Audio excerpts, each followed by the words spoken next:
Hi, my name is Savannah. I'm a skills coach and a mental health advocate. And here is the introduction to my first ebook that will be released soon. Thank you for trusting me and listening. Your support means the world to me. I believe neurodivergent youth get trapped into thinking that they are not the most incredible person and they should tone down their differences. Society treats neurodivergent people so poorly it lends us to feeling alien, other, or useless. So when we grow up to become mothers and take on other challenges, we are hit repeatedly with disabilities we were told did not exist. Autism is linked to a long list of mental and physical health conditions, yet it is rarely part of the screening process for women in America.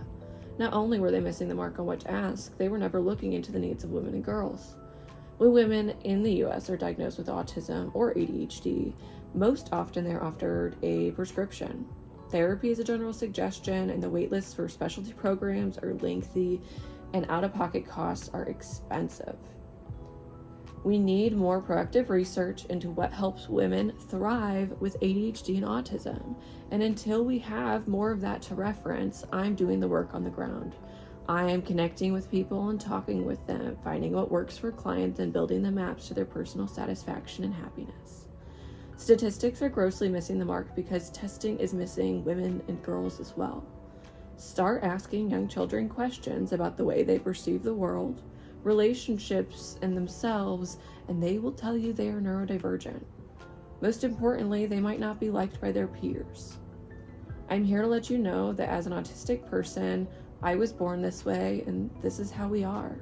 We don't have to hide it, and there's no other choice to survive than mask sometimes. So when you're set with the question of whether to unmask, just remember, unmasking comes in layers, and at times we put our mask on because it is safer that way. That's why we learned to mask in the first place. I personally spent my early 20s searching for answers to my chronic pain. I saw doctors, a spine specialist, chiropractors, physical therapists, massage therapists. I even tried acupuncture. Nothing resolved my back pain. Sometimes it was so intense I was stuck in bed or didn't want to eat.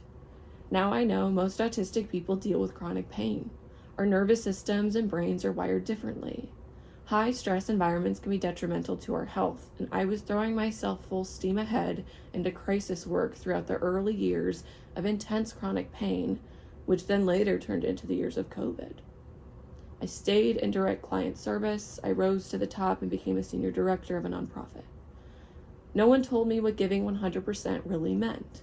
I sacrificed my health for my job, so I left my job. Once I reached what I thought I wanted, it wasn't what I wanted at all.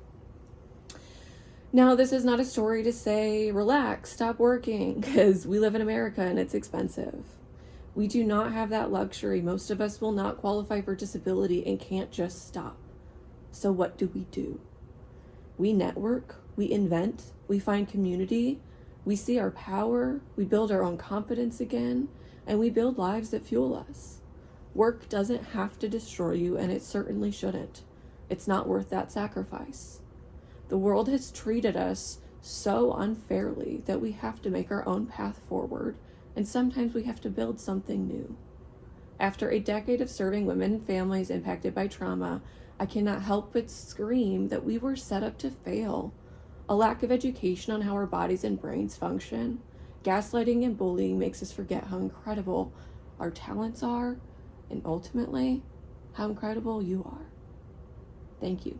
Again, my name is Savannah. I'm a skills coach and mental health advocate, and I'll be having an ebook with some of my tips summarized soon. Thank you so much. You can learn more and read about me on savslifeskills.com. Thanks.